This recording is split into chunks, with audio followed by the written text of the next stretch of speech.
로마서 4장 19절에서 22절까지 우리가 한 목소리로 함께 읽겠습니다. 그가 백세나 되어 자기 몸이 죽은 것 같고 사라의 태가 죽은 것 같음을 알고도 믿음이 약하여지지 아니하고 믿음이 없어 하나님의 약속을 의심하지 않고 믿음으로 강도하여져서 하나님께 영광을 돌리며 약속하신 그것을 또한 능히 이루어지실 줄을 확신하였으니 그러므로 그것이 그에게 의로 여겨졌느니라. 아멘. 믿음과 의심에 대한 중요한 가르침을 담고 있는 본문입니다. 지금 19절에서 사도 바울께서 몸이 죽은 것 같고 아브라함이나 사라나 둘 다 마찬가지죠. 그래서 더 이상 생산할 수 없는 생식 능력을 완전히 잃어버린 그것을 지금 이 본문에서는 죽음으로 바울 사도께서 말씀을 하시는데, 그렇게 아브라함의 몸도 사라의 몸도 죽은 것을 알고도 믿음이 약해지지 않았다, 이렇게 이야기를 합니다. 사실 이 본문의 내용을 좀 곰곰이 생각을 해보면 우리들이 가지고 있는 생각 속에 허점이 있음을 발견하게 됩니다. 왜냐하면 앞에 있는 내용은 아브라함과 사라는 절대로 자녀를 낳을 수 없다는 것을 알았다는 내용이에요. 그런데 하반절에서는 믿음이 약해지지 않았다, 이렇게 한다고요. 오늘날 우리들이 믿음이 있다 그러면 마치 모든 일에 확신을 가지고 조금도 의심하지 않고 마치 불가능이 없는 것처럼 그렇게 생각하고 그렇게 살아가는 것이라고 생각을 하고 있는데, 그렇지 않다는 사실을 오늘 본문은 가르쳐 줍니다. 여기서 지금 우리말 성경에는 마치 믿음이 주어인 것처럼 되어 있습니다. 그가 알고도 믿음이 약해지지 않았다. 그래서 그의 믿음이, 그래서 이 믿음이 주어로 이해가 되어진다고요. 그래서 그의 믿음이 약해지지 않았다. 그러니까 언뜻 보면 불가능한 상황 속에서도 믿음을 잃지 않고 있었다, 이런 의미로 우리에게 받아들여진다고요. 근데 본문의 의미는 좀 다릅니다. 믿음은 19절 그 하반절에 있는 믿음이라고 되어 있는 이 믿음은 주어가 아니라 역격으로 되어 있습니다. 역격은 이제 누구누구에게라는 뜻인데, 그 역격이 가지고 있는 의미는 또 이렇게 간접 목적어라고 하죠. 누구누구에게라고 하는. 그래서 간접 목적어를 나타내기도 하고 의미상으로 도구로도 쓰입니다. 그래서 여기서 이 믿음이라고 하는 그것이 도구라는 거죠. 도구. 그러니까 믿음으로 이런 뜻입니다. 믿음을 가지고 약해지지 않았다. 그러니까 여기서 믿음이라고 하는 것이 믿음이 약해졌다라고 하는 믿음이 강한 믿음이냐 약한 믿음이냐 이것을 이야기하는 것이 아니라 믿음의 도구적인 측면을 이야기하고 있는 게 19절이다. 여기서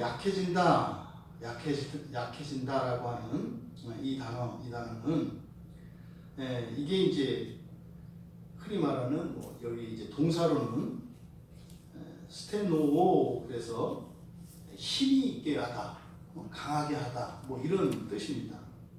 그런데 앞에 힘이 있게 하다, 강하게 하다, 이런 뜻이에요. 근데 부정어가 붙어서 그렇게 힘 있게 되지 않았다, 그런 뜻이거든요. 그러니까 힘이 쇠하여지지 않았다 이런 뜻이에요.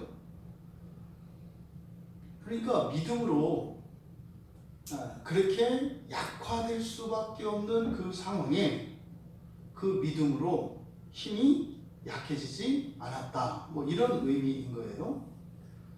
또 여기서 알고도라고 하는 단어, 죽은 것 같음을 알고도 할 때 이 알고도라고 하는 이 단어는 잘 쓰지 않는 단어입니다. 그래서 이거는 이제 합성어인데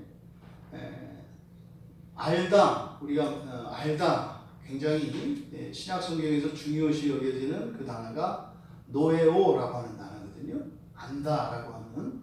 이것은 이 단어와 여기서는 카타라고 하는 접두어가 붙어 있어요. 카타는 아래로 이런 뜻이거든요. 그래서 안다와 아래로 안다라고 하는 것은 완전히 우리 뿌리까지, 밑바닥까지 그 알미 가득 찬 상태를 말해요. 그래서 완전히 알고 있는 것을 말합니다. 그러니까요, 지금 19절에 있는 내용을 보면 앞에 있는 내용, 다시 말해서 아브라함이 알고 있는 내용, 그건 뭐예요? 아브라함 자신과 사라의 몸이 죽은 것 같다고 하는, 이것이 어떻게 확실히 알았다는 거예요. 확실히. 그래서 여기에서 이 의미상에서 사실 더욱 확실한 것은 뭐예요? 불가능하다는 사실이에요. 그러니까 아브라함은 어땠다는 거예요? 불가능하다는 것을 확신했다는 거예요. 불가능하다는 것을. 하나님께서 후손을 주시겠다고 말씀을 하셨는데 아브라함은 어떻다고요? 절대로 불가능하다는 것을 확실히 알았다. 이렇게 되는 거예요. 그런데 그 뒤에 있는 내용은 뭐예요? 우리말에 믿음이 약하여지지 아니하고 라고 번역된 것은 그 믿음으로, 이 믿음 앞에는 정관사가 들어있습니다. 그래서 그 믿음으로 이렇게 됩니다. 그 믿음으로 누가 약해지지 않았다는 거예요? 아브라함이 약해지지 않았다 이 말이에요. 이게 지금 이 본문의 내용은요, 이 구약의 배경 그리고 이 본문의 전후 이 문맥에 대한 기본적인 이해가 없이 이 한 문장만 따로 떼놓고 이야기를 하면 무슨 말인지 도대체 알 수 없는 문장이에요. 하나님이 주신 그 약속이 확실하게 절대적으로 불가능하다는 것을 알았다 이렇게 해놨어요. 그런데 그 믿음으로 그는 그 약속이 이루어지지 않을 것이라고 하는 어떤 의심도 있지 않았다 이런 뜻이에요. 무슨 말입니까? 모순입니다. 절대로 안 이루어져요. 그런데 하나님의 약속이 이루어지지 않을 것이라는 생각도 안 했다는 거예요. 그 절대적인 암과 절대적인 신뢰, 하나님 말씀에 대한 이 두 가지를 지금 동시에 여기서 표현하고 있는 겁니다. 왜 이런 식으로 문장을 표현했을까? 이것은 여기서 강조되고 부각되어야 하는 것이 무엇인가를 바울 사도가 지금 나타내고자 이런 식으로 문장을 쓴 겁니다. 히브리서에서 이미 우리는 믿음의 조상으로서 이 아브라함에 대해서 길게 진술되어 있는 것을 압니다. 또 이거는 이미 이스라엘 백성들에게도 이미 혈육의 조상이고 믿음의 조상으로, 언약의 조상으로 삼고 있단 말이죠. 그래서 지금 아브라함에 대해서 유대인들이 가지고 있는 그 고정관념을 지금 바꾸려고 하는 겁니다. 그런데요, 완전히 그걸 또 없애버리면 안 되는 거예요. 그러니까 바꾸긴 바꿔야 되는데 그렇다고 또 다 바꿀 수는 없는 이런 상황, 이런 내적 긴장이 지금 바울 사도에게는 있습니다. 그래서 여기서 그 아브라함에 대해서 우리들이 초점을 맞추고 그리고 아브라함의 믿음에 관해서 부각시켜야 하는 것이 무엇이냐? 그것은 아브라함의 확신이 아니라 아주 굳센 믿음 이런 것이 아니라 뭐예요? 확신할 수 없는, 다시 말해서 하나님의 말씀이 절대로 이루어지지 않을 것이라고 하는 확실한 그 암 속에서 또 그 하나님의 말씀이 성취되지 않을 수 없다라고 하는 또 다른 정반대편에 있는 바로 그 확신, 그것을 그 믿음, 바로 이 그 믿음을 강조하기 위한 것입니다. 여기서 그 믿음은 무엇이라고 했습니까? 이것은 아브라함의 믿음이 아니라 아브라함에 대한 하나님의 믿음을 그 믿음으로 나타낸다고 했죠. 그러니까 지금 여기서 아브라함의 믿음과 관련해서 바울 사도가 새롭게 그리고 더 중요하게 부각시키려고 하는 것이 무엇이에요? 하나님의 믿음이라고요. 이 믿음의 주체가 바로 아브라함이 아니라 하나님이시라고 하는 것을 지금 여기서 드러내려고 하는 거다. 여러분, 우리에게 생각을 해보세요. 만약에 이런 믿음의 근거와 기초가 우리 자신에게 있을 때 그것이 얼마나 불완전합니까? 내가 지금 당장 내 목숨을 던지고 내가 가진 재산과 나의 모든 것을 다 내어준다 할지라도 잠시 뒤에 어떻게 바뀔지 모르는 게 우리들의 마음이에요. 인간 자체가 이미 죄 이후에 사람의 마음은 견고하지가 않습니다. 언제든지 변할 수 있습니다. 근데 우리들이 신앙생활하면서 무의식 중에 가지고 있는 생각을 보세요. 당신은 구원에 확신이 있습니까? 할 때 그 확신이 누구의 확신을 묻습니까? 만약에 사람의 확신을 묻는 것이라면 그 자체가 굉장히 어리석은 것이고 잘못된 것이라는 것을 다 알아요. 그럼 반드시 나를 믿어서 내가 믿는 그 믿음이 구원에 이르는 믿음의 근거가 된다면 우리는 죽는 날까지도, 아니 죽고 난 뒤에도 우리는 장담 못해요. 오직 하나님의 은혜로만. 이게 무슨 말입니까? 변함이 없고 완전한 견고한 그 믿음만이 우리의 구원의 유일한 근거인 것이죠. 바로 이 부분을 바울 사도가 우리들에게 또 당시의 유대교에서 전향해온 바로 유대인 출신인 유대교 출신인 그리스도인들에게 특별히 강조하고자 하는 것입니다. 오직 절대 불변하시는 하나님의 믿음만이 우리들의 확실한 구원의 근거가 될 수 있습니다. 그러다 보니까 오히려 지금 아브라함 쪽에서 아브라함에게 있어서 강조되는 것은 무엇이에요? 바로 19절의 상반절 내용이에요. 그러니까 우리 식으로 이해하면 그는 뭐했다? 확실히 믿었다. 뭐를? 안 된다는 것을. 그러니까 그가 가지고 있는 그 믿음은 우리들이 일반적으로 말하는 그 믿음이 아니에요. 이게 뭐예요? 무신론자의 믿음이에요. 확실히 아니라는 것을 알았다. 그가 가지고 있는 것은 자기 자식에 대한 지식에 대한 그런 믿음인데, 바로 아브라함 측면에서 그러니까 믿음이라고 하는 이 믿음을 놓고 아브라함과 하나님을 놓고 비교할 때 아브라함 편에서는 어땠다는 거예요? 절대적으로 이루어질 수 없다라고 하는 그런 믿음, 그런 지식을 가지고 있었다. 하나님은 반드시 그것을 이루신다라고 하는 그 믿음, 이 두 가지를 지금 19절에서 대조를 시키고 있는 것입니다.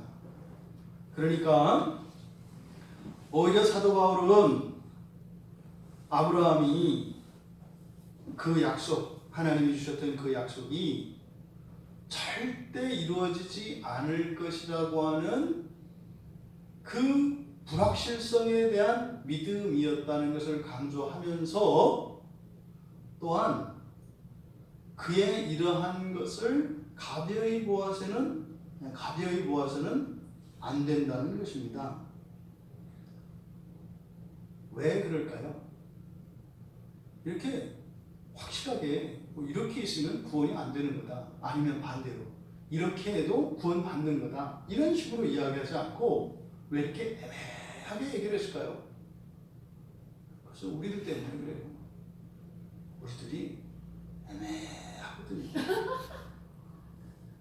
그러니까 이 애매한 것을 가볍게 보지 말라는 거예요. 사실은 이렇게 진술하는 그 의도에는 그때 당시에도 믿음이 여리고 아직 또 예수님이 다시 오실 그때까지 그 구원이라고 하는 그 놀라운 그 생명의 역사가 완성되기까지 아주 지리한 과정을 거쳐야 하기 때문에 그 과정을 거쳐야 되는 모든 성도들이 자신들 안에 있는 믿음과 관련되어진 그 어떠함, 그 연약함 때문에 낙심하거나 좌절하거나 포기하지 않도록 아브라함도 이런 사람이었다라고 하는 것을 이야기하지만 그와 맞물려서 그러한 아브라함을 하나님께서 확실한 믿음으로 붙들고 계셨다라고 하는 것을 지금 19절에서 말씀하는 것입니다.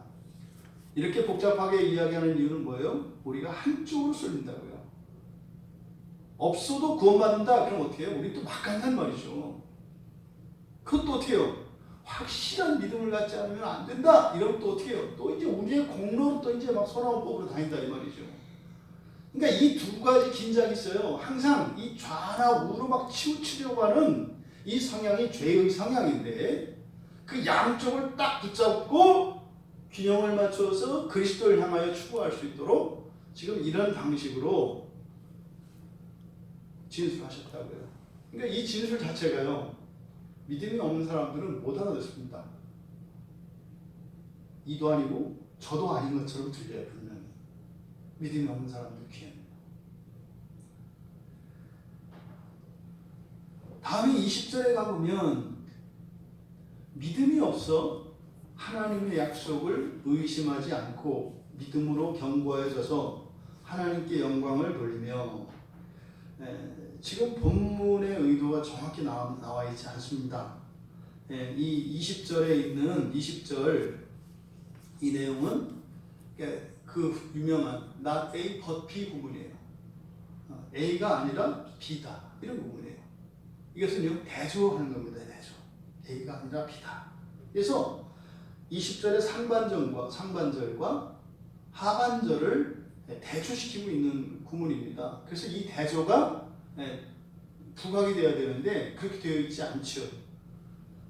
그 시작이 20절에 믿음이 없어 이렇게 이거를 부사절로 이렇게 만들어 놓아서 대조가 안 돼요. 이 믿음이 없어 라고 하는 것은 풀어서 우리말로 풀어서 이렇게 쓴 거거든요.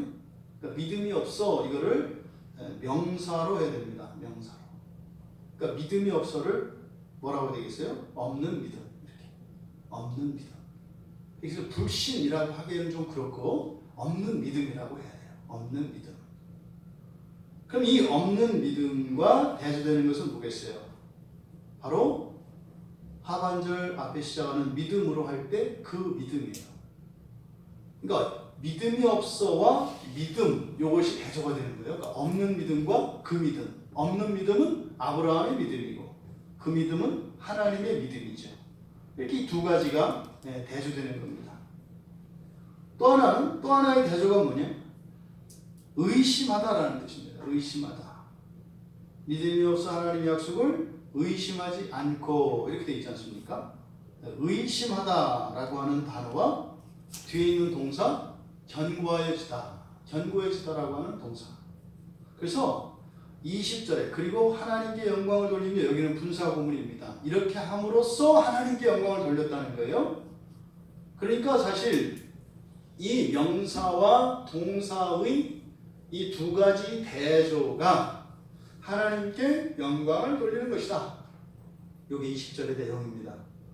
그러면 앞에 믿음이 없어 하나님의 약속을 의심하지 않았다 라고 하는 이 부분을 살펴보고 뒤에 있는 부분을 살펴보면 그 대조가 명확하게 이제 드러납니다. 믿음이 없어서 할 때 믿음이 없어 이러지 말고 그냥 그 없는 믿음 이렇게 된다 그랬어요. 그 없는 믿음. 그 없는 믿음으로 의심한 것이 아니라 이렇게 된 거예요. 의심한 것이 아니라. 그럼 여기서 그 없는 믿음이니까 바로 아브라함의 믿음인데 여러분 보십시오.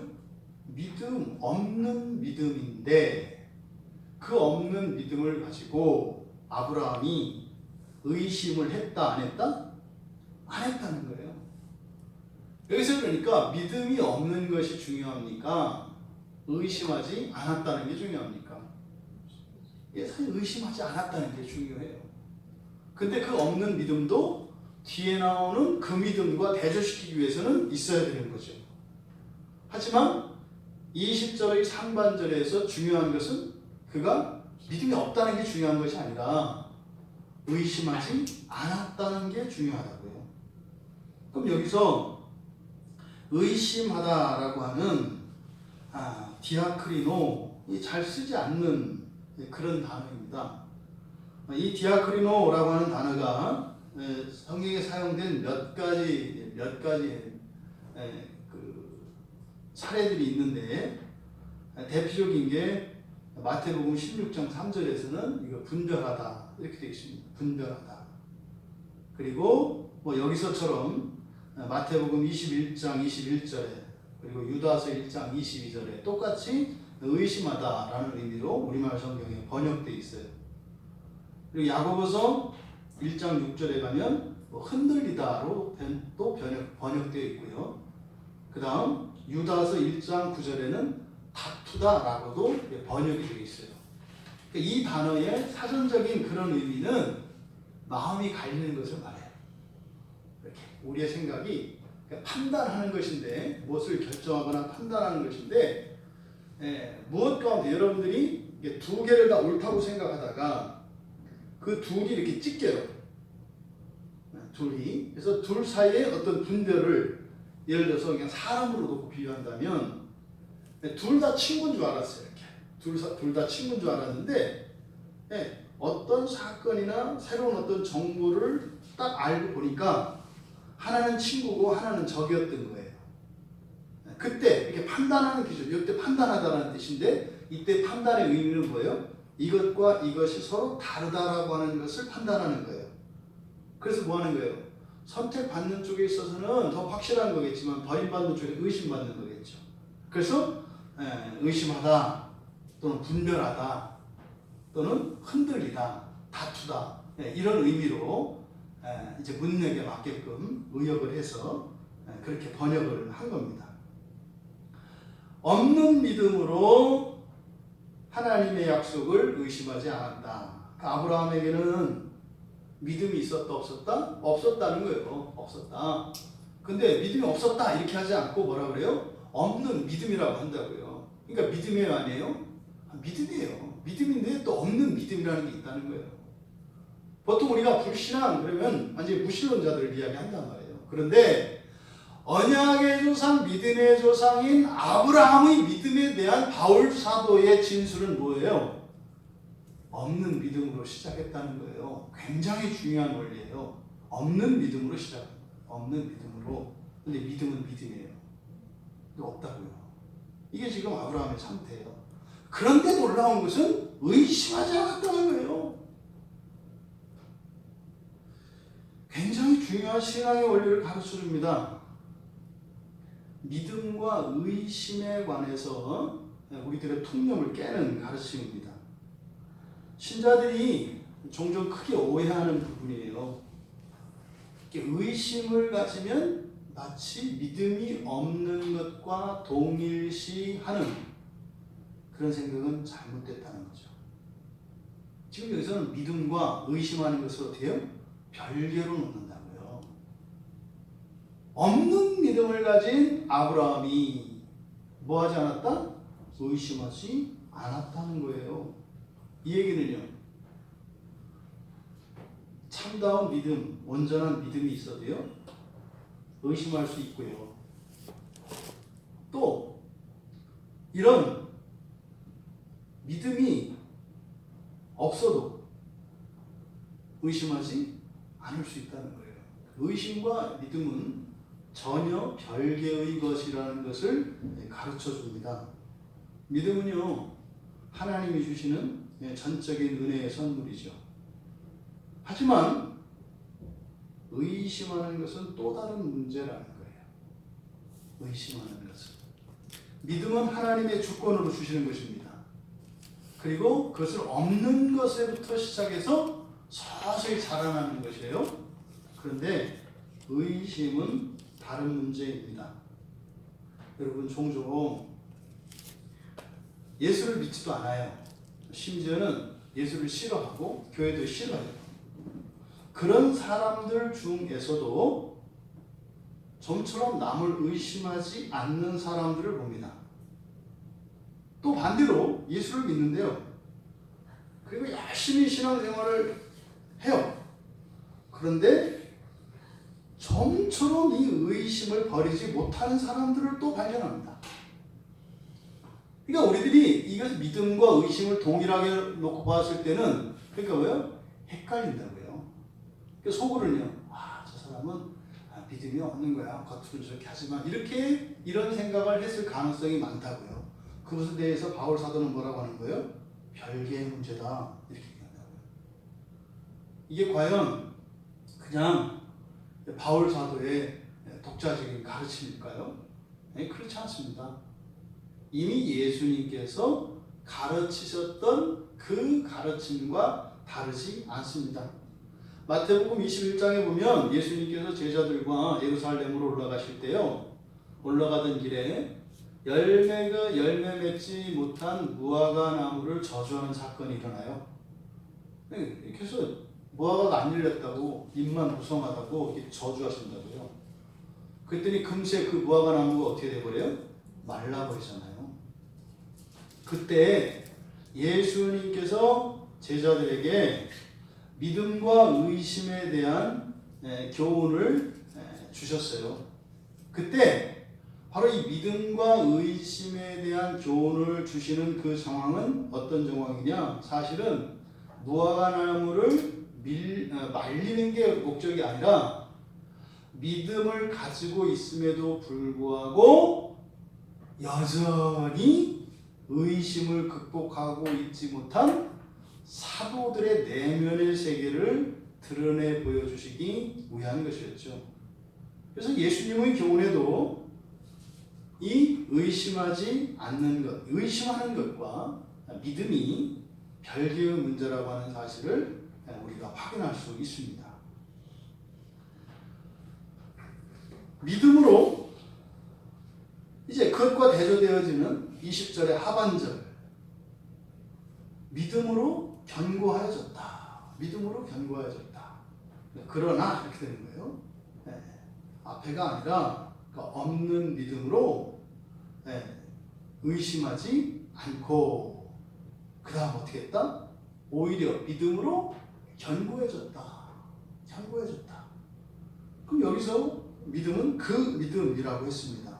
그 믿음. 그러니까 여기서 본문에서 믿음으로 마찬가지로 이것도 이제 역격이에요. 그래서 믿음을 가지고 이런 뜻이에요. 그 믿음을 가지고 견고해졌다. 그러니까 여러분 보십시오. 두 가지의 대조에서 첫 번째 명사의 대조. 아브라함은 없는 믿음을 취했다. 아니면 그 믿음을 취했다. 그 믿음을 취했다. 그 믿음을 취했다. 없는 믿음이 아니라 그 믿음을 취했다. 또 두 번째, 의심한 것이 아니라 어떻게 해졌다? 견고해졌다. 바로 이 두 가지를 이야기하려고 하는 겁니다. 그러니까 20절 하반절을 그대로 직역하면 견고해지다라고 하는 이 단어, 이 견고하다라고 하는 이 단어는 힘을 얻었다, 힘으로 사용했다, 이렇게 이런 의미를 가지고 있는 단어예요. 그러니까 그 믿음으로 힘을 얻었다, 이렇게 하는 것이 좀 더 이 본문의 의미를 드러내는데 좀 이해하기가 쉽습니다. 그러니까 의심하는 것 대신 힘을 얻었다 이 말이에요. 그러면 여기서 그 믿음으로 힘을 얻었다는 것은 뭐겠습니까? 앞서 말씀드렸던 것처럼 그 앞에 의심하다라고 하는 이 단어가 분별하고 판단하는 거라고 그랬잖아요. 그러니까 그 기준을 없는 믿음을 가져다 쓴 게 아니라 무엇을 갖다 썼다? 그 믿음을 가져다 썼다는 거예요. 그 믿음을 가져다 썼다. 이것을 그 믿음으로 견고하여져서 이렇게 이제 번역을 한 겁니다. 그러니까 정리하면 확실히 불가능한 상황에서 가능하게 하시는 여호와의 확실히 불가능한 상황과 또 확실하게 이루시는 여호와의 약속 사이에서 아브라함이 판단의 근거로 삼은 것은, 행동의 기준으로 삼은 것은 뭐였다는 거예요? 없는 믿음이 아니라 그 믿음이었다라고 이야기를 하는 거예요. 그래서 그는 의심한 것이 아니라 견고해질 수 있었다. 이게 지금 20절입니다. 이렇게 함으로써 결과적으로 아브라함은 하나님께 영광을 돌렸다는 내용이에요. 아브라함이 하나님께 영광 돌린 것, 그것은 아브라함 자신의 굳건한 믿음이 아니었습니다. 여러분, 만약에 아브라함의 믿음이 굳건한 것이었다면 그게 하나님의 영광입니까? 아브라함의 영광입니까? 아브라함의 영광이죠. 불가능한 상황 속에서도 자기의 믿음을 지켰다면 아브라함의 영광이죠. 하나님의 영광이 아니죠.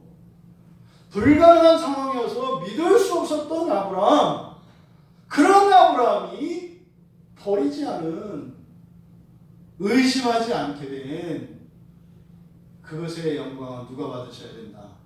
하나님이 받으셔야 된다는 거예요. 이게 그냥 자연스럽잖아요. 쉽잖아요. 자꾸만 우리들은 이게 사람에게서 뭘 찾으려고 하니까 아브라함이 마치 그 다른 사람 같으면은 믿음을 버릴 수밖에 없는 상황인데 믿음을 지켰던 이런 거는 우리나라에도 많아요. 강감찬, 이율, 이순신, 강제보고 이런 분들 많아요. 살신성이라는 분들. 그 얘기가 아니라고요. 여기서는 하나님의 영광을 거론하잖아요. 하나님께 영광을 돌린다. 바로 지금 바울 사도가 무엇을 말씀하고자 하는지 우리는 오해하지 않고 좀 성경을 꼼꼼히 살펴보면 그걸 발견할 수 있습니다. 사실요, 여러분, 하나님께 영광을 돌린 것은 그러니까요, 완전한 아브라함의 믿음으로 하나님께 영광을 돌린 거 아니에요. 이런 실수하는 게 뭐예요? 여러분 성공하셔서 하나님께 영광 돌리세요. 여러분이 가난하고 여러분들이 실패하면 하나님의 영광이 가해집니다. 여러분 건강해지시고 아름다우셔서 하나님께 영광 돌리세요. 여러분들이요 이렇게 건강을 잃고요 얼굴이 못생겨지면 하나님의 영광을 가려요. 그러니까 그리스도인들 화장 잘하고 다니세요. 이 말도 안 되는 소리가 이제 이렇게 나온다 이 말이죠. 그러면 안 돼요. 말이 되는 것 같은데 조금만 정신 차리고 많이 하고요. 자꾸 사람들의 영광을 마치 하나님의 영광과 동시, 사람이 약해지면 약해질수록 하나님의 영광이 빛납니다. 여러분들의 과거와 미래가 초라하면 초라할수록 하나님의 영광이 빛나요. 우리의 인생이 구겨지고요. 우리 인생이 망가지면 망가질수록요. 하나님의 영광이 빛나요. 근데 하나님이 하나님의 영광을 목적으로 하지 않으세요. 그럼 그냥 노예로 살도록 내버리셔야죠. 우리가 잊지 말아야 합니다. 절대로 하나님의 영광과 사람의 영광을 동일시하려 하는 아주 인본주의적인 이 속임을 조심하십시오.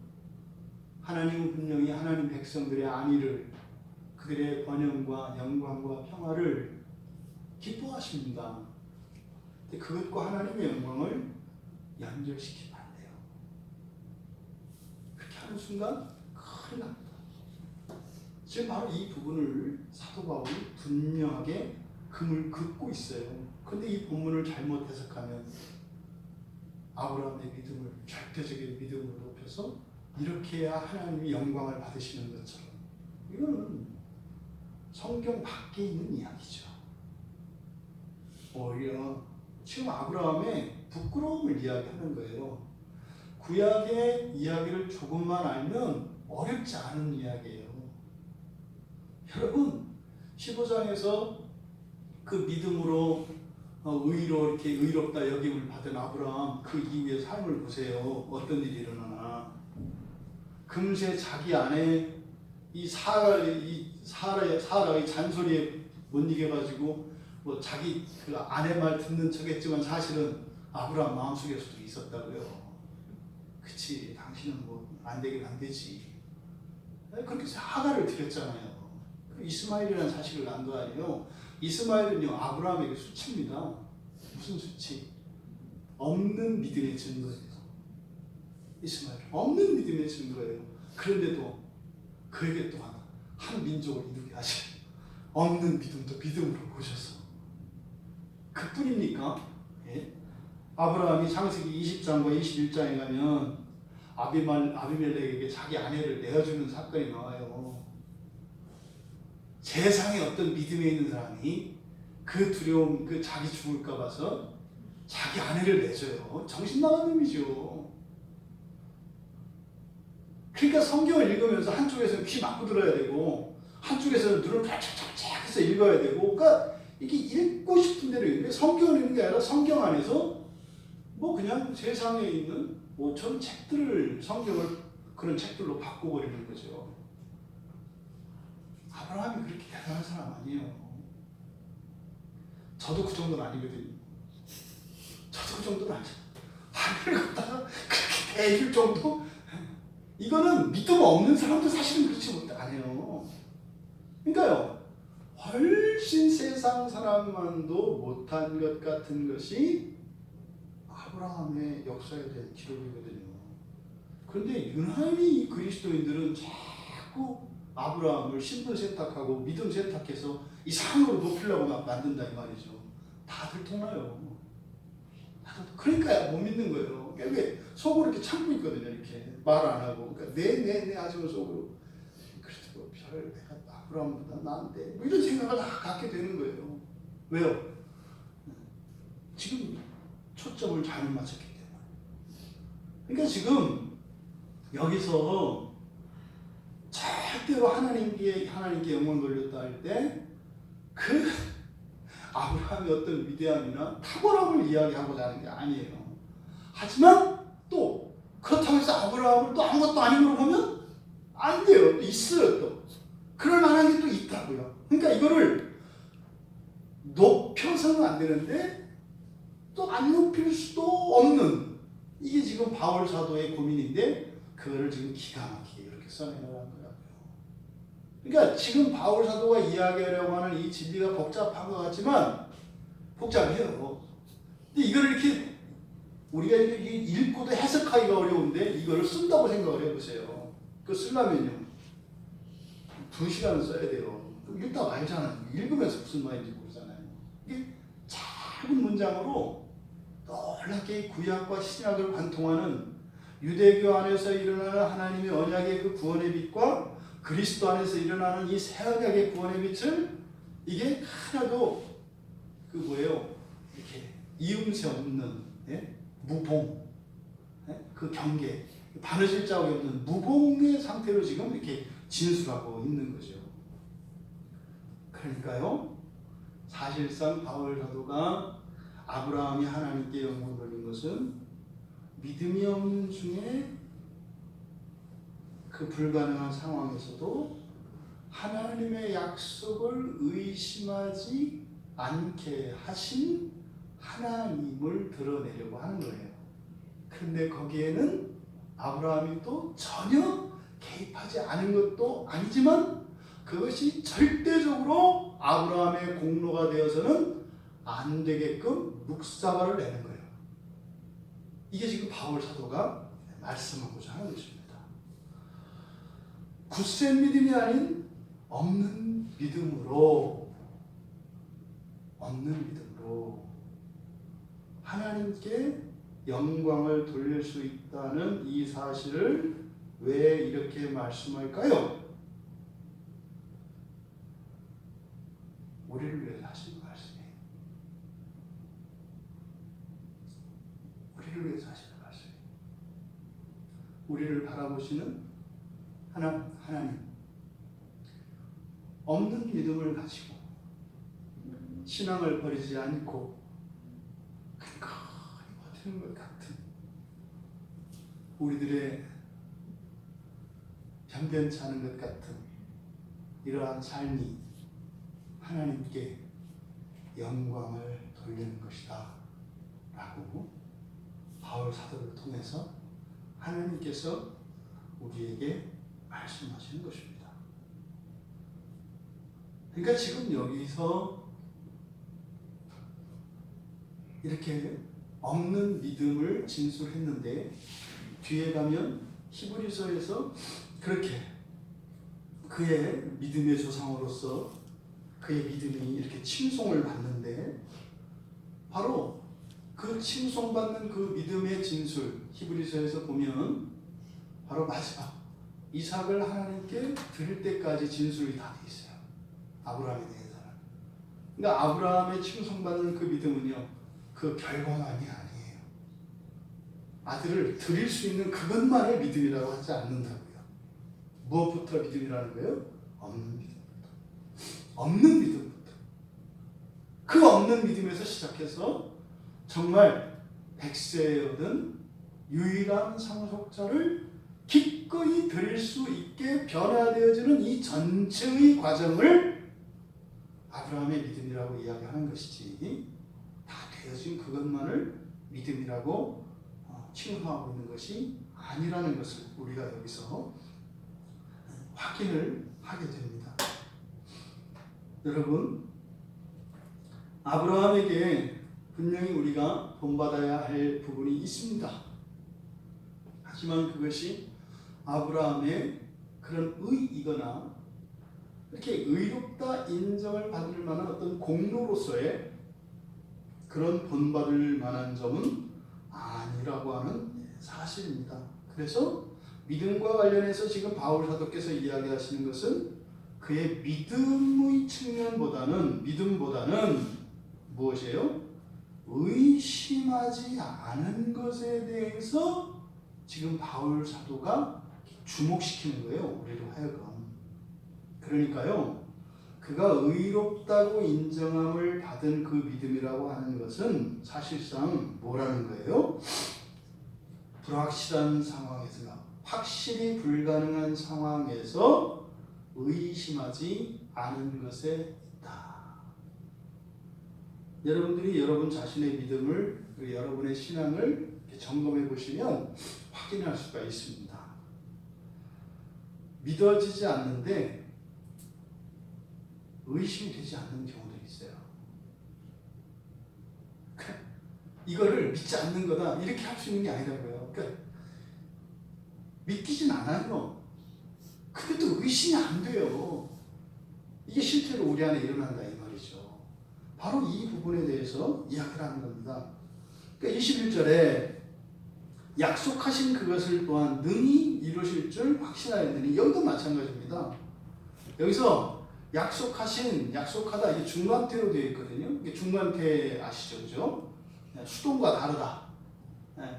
내가 당하는 것이기도 하지만 또 나도 하는 것이, 이게 중간태라고 그랬어요. 그러니까 약속하셨다라고 하는 것은 약속은 그러니까 누가 하신 거예요? 하나님이. 그래서 어떻게 해요? 그 약속은 하나님이 하셔야 우리가 약속을 받는 것이기 때문에 수동태예요. 근데 그 약속을 우리가 또 받지 않으면 우리의 약속이 안 돼요.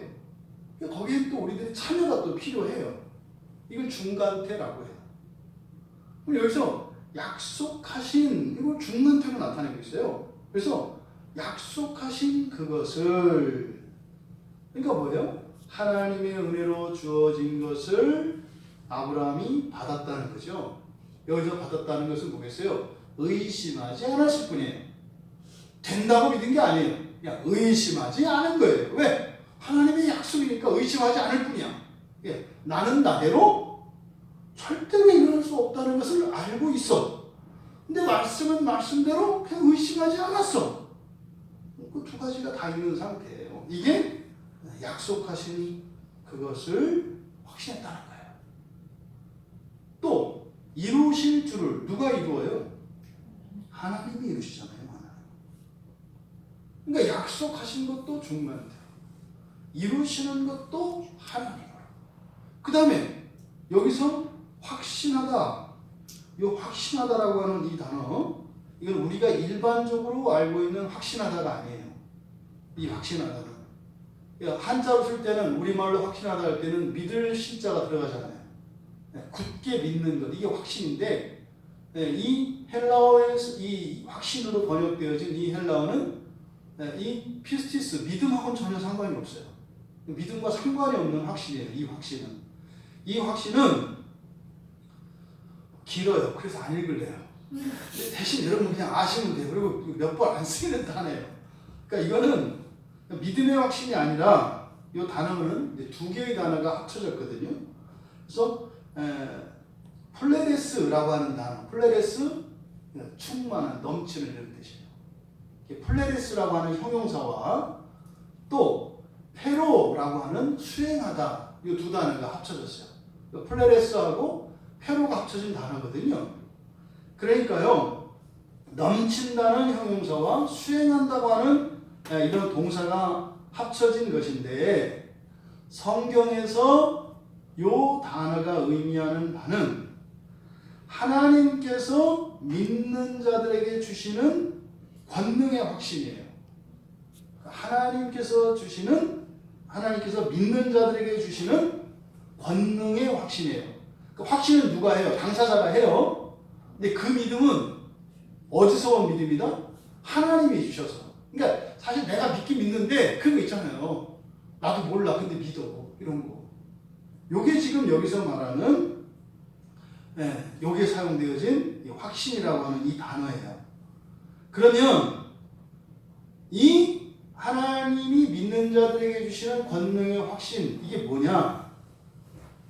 믿는 자들이 하나님을 아는 그 참 지식에 이를 때까지 포기하지 않고 중단하지 않고 끝까지 열매 맺게 하시는 힘이에요. 그러니까 뭐겠어요? 아주 그냥 지질이 아주 궁상을 떨면서 간신히 예수를 믿고 죽을 때 아멘하는 거. 이게 확신이에요. 이게 가장 비참한 경우를 얘기하는 거예요. 좋게 얘기하는 거는 이제 살아생전에 열매 맺게 하죠. 네? 그러니까 여기서 이 확신의 그 최악의, 그게 부끄러운 구원. 그 부끄러운 구원에조차 이르게 하시는 바로 그 확신. 이게 그 확신이에요. 그러니까 21절에서 확신하였으니 할 때 이거를 우리들이 알고 있는 확신, 이런 확신이 아니에요. 하나님께서, 이걸 흔히 이제 우리가 구원에서는 견인교리라고도 하죠. 견인교리. 우리가 끝까지 믿음을 버리지 않는다. 또 하나님이 그렇게 하도록 하신다. 바로 그 견인의 의미를 담고 있는 단어가 여기 이제 확신이라고 하는 이 단어입니다. 그러니까 약속하신 그것을 또 이루시는 그것을 확신하게 하신, 그것조차도 누가 하시는 거라고요? 하나님이 하시는 거라고요. 하나님.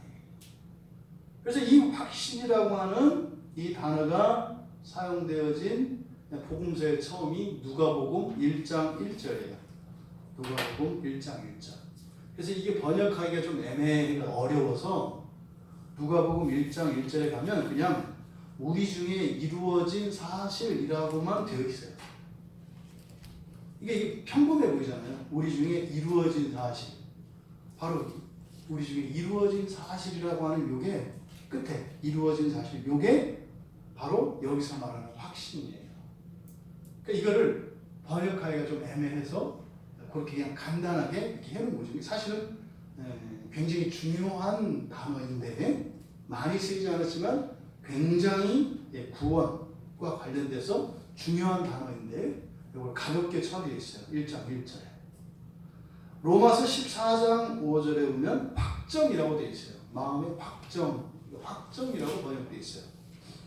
그 다음에 디모데에게 쓸 때는 좀 다르겠어요. 디모데후서 4장 5절에 직무를 다하라 이렇게 되어 있는데 다하라라고 하는 이 단어가 바로 이 확신의 번역이에요.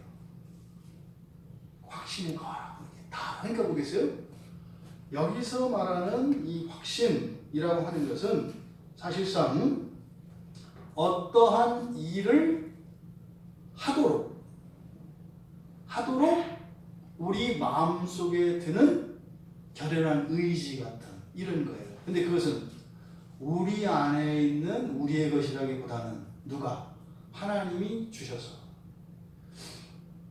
이게 신앙생활 속에서요, 평소에는 도저히 넘볼 수 없는 어떤 일들을 하게 되는 때가 있어요. 그 힘도 생기고 또 그 일을 실제로 이렇게 하게 되는 때가 와요. 이 신앙을 성장하는 신앙 과정에서도 어떤 이런 비약적인 어떤 신앙의 성장을 경험을 할 때, 어떤 그 분기점이 될 때 이 확신이 딱 주어지거든요. 그러면요, 절대로 뭐 이런 거 있잖아. 우리는 뭐 이런 말 많이 써요. 우리는 그거 안 해. 뭐 이런 거. 나는 그거 안 해. 이런 거 있거든요. 근데 어느 날 확 뒤집어져 가지고요, 그거 해로 바뀔 때가 있어요. 이렇게. 근데 뭔지는 몰라. 근데 안 할 수 없어. 그렇게 해야 되겠다라고 하는 마음의 확정이 들어요. 이게 신적 확정이거든요. 이게 여기서 말하는 확신이에요. 그것을 디모데에게 주는 그 교훈에서 직무를 다하라 이렇게 되어 있죠. 그러니까 직무를 다한다, 신앙의 도리를 다한다 할 때 이 다한다라고 하는 것은 행위에 초점이 맞춰져 있는 게 아니라 뭐예요? 그렇게 하지 않으면 안 되는.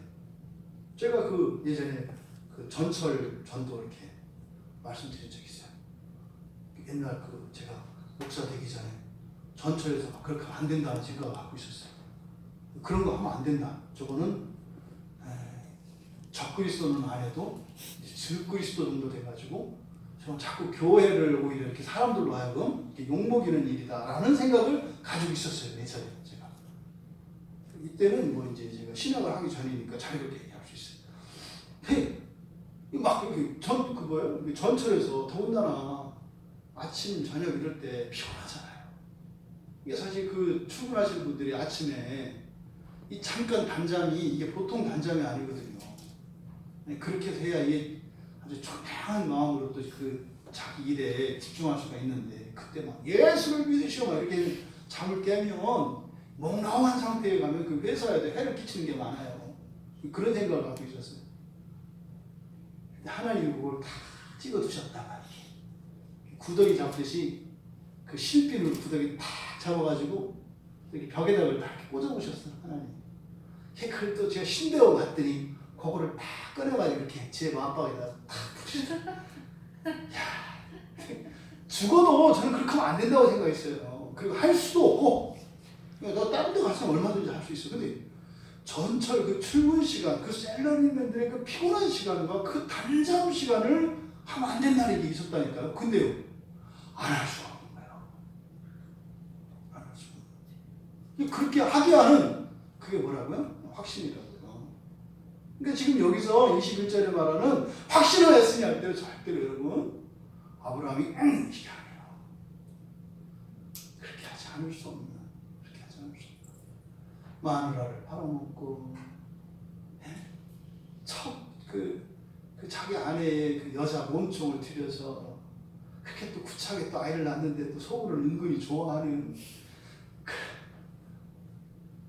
그랬더니 아브라함이 이제 그런 것을 과감히 다 끊고 심지어는 백세해 주신 아들까지도 확 하나님께 드릴 수 있게 하는 그 확신, 그걸 얘기하는 거예요.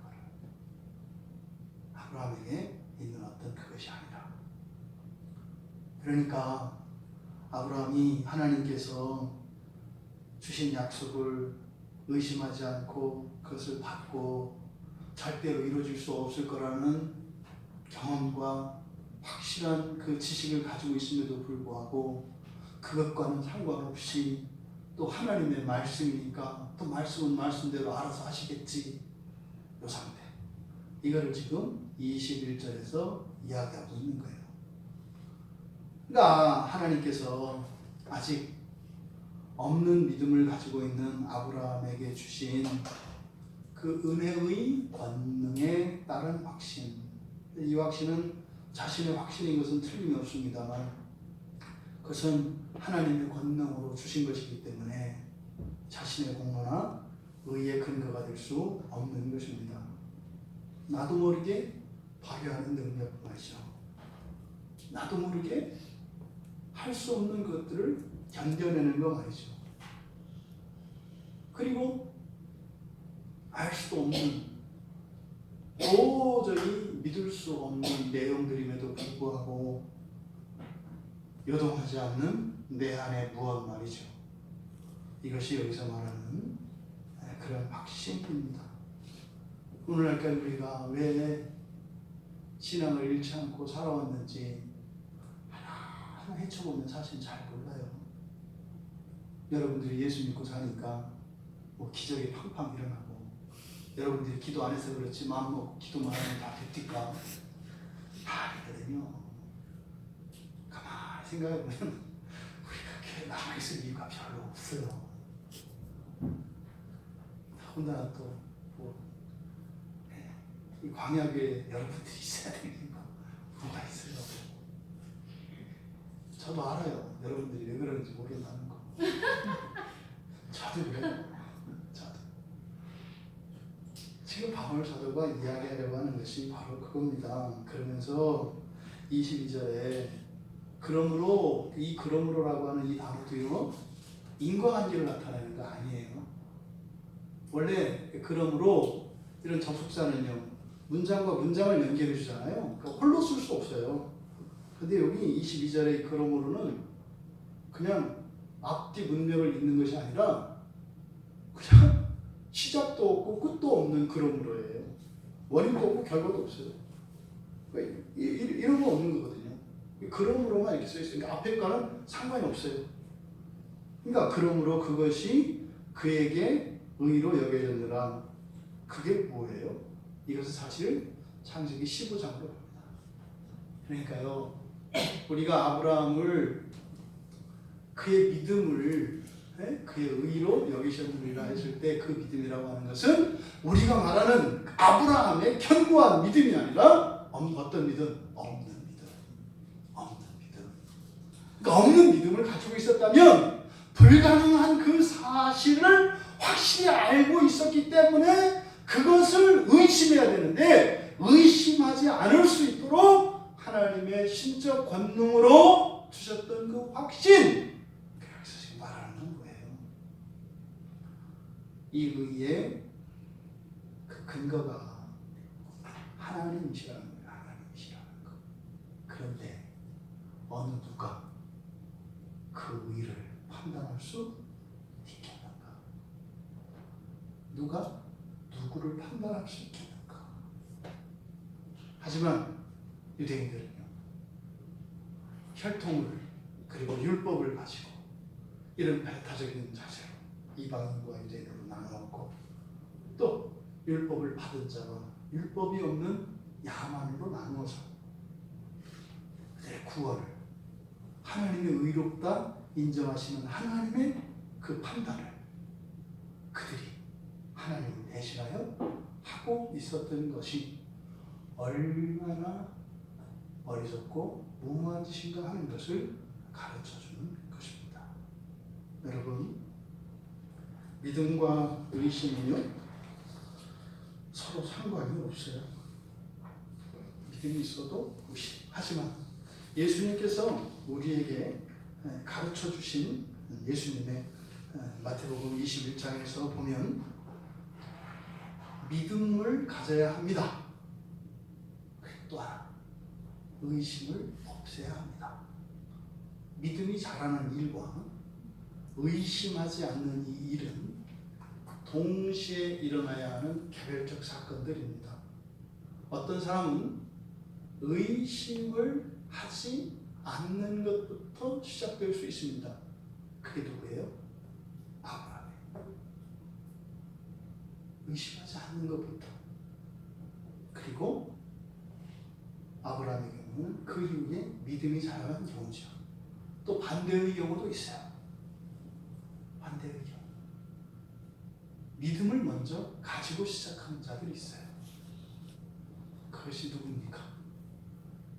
복음 아래 있는 우리 그리스도인들이에요. 믿음을 가지고. 그래서 대체적으로 그리스도인들이 해야 되는 고민은 사실은 무엇에 대한 고민이어야 합니까? 의심하지 않는 것이에요. 의심하지 않는 것. 우리가 왜 놀라운 성령의 역사와 그 하나님의 권능들이 그저 성경 속의 화석으로만 되어져 있을까요? 우리 안에 있는 패배주의 있지 않습니까? 그런 건 옛날에 일어나는 일이야. 그 옛날 하나님이시지. 이런 게 왜 우리 안에 있을까요?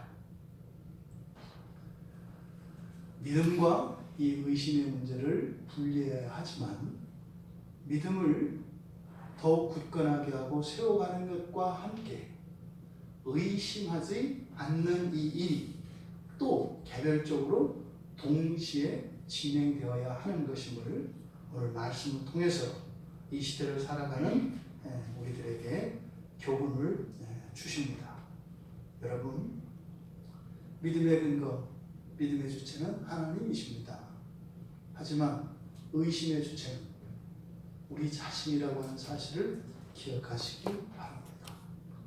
근데 이 의심은 우리가 믿음이 자라면서 분명히 또 사라지기도 합니다. 하지만 믿음이 없는 믿음을 가지고도 의심하지 않을 수 있다고 하는 이 사실은 오늘날 교회 안에 들어와 있지 않지만 교회 밖에 있는 의심하지 않는 사람들에 대하여 믿음을 가지고 있는 우리들을 부끄럽게 하는 것임에 틀림이 없습니다. 부디 온전한 믿음과 의심하지 않는 것으로 우리들 안에 이런 그리스도께서 구원하신 그 구원의 능력과 권세들이 나타나 우리의 연약함을 통해서 오히려 하나님이 영광 받으시는 하나님께 정말 더 아름다운 선물로 그렇게 기쁨으로 날마다 그렇게 살아가시는 우리 모두 되기를 바랍니다. 믿음이 자라고 우리의 의심이 사라지면 분명히 성령의 역사도 일어나고 믿음의 권능도 일어날 것입니다. 하지만 그것이 우리의 자랑이 되는 것이 아니라 그러면 그럴수록 또 우리들이 의심하는 그런 것들로 인하여 더 낮아지고 나타나는 이런 하나님의 놀라운 구원의 일들과 이런 성령의 역사는 오직 하나님께만 영광을 돌리는, 그래서 사실상 우리들의 가장 큰 목적은 사는 날 동안 우리 안에 있는 모든 의심들이 사라지고 우리 안에 견고한 믿음으로 세워져서 그 마지막 날에 그 첫째 부활의 영광에 참여하는 우리 모두가 되시기를 주님의 이름으로 축원합니다. 말씀을 생각하며 우리 같이 잠시 기도합니다. 여러분들은 온전한 믿음과 또 의심의 문제에 대해서 어떻게 생각하셨습니까? 이것을 그냥 통째로 하나로 이해해서는 안 됩니다.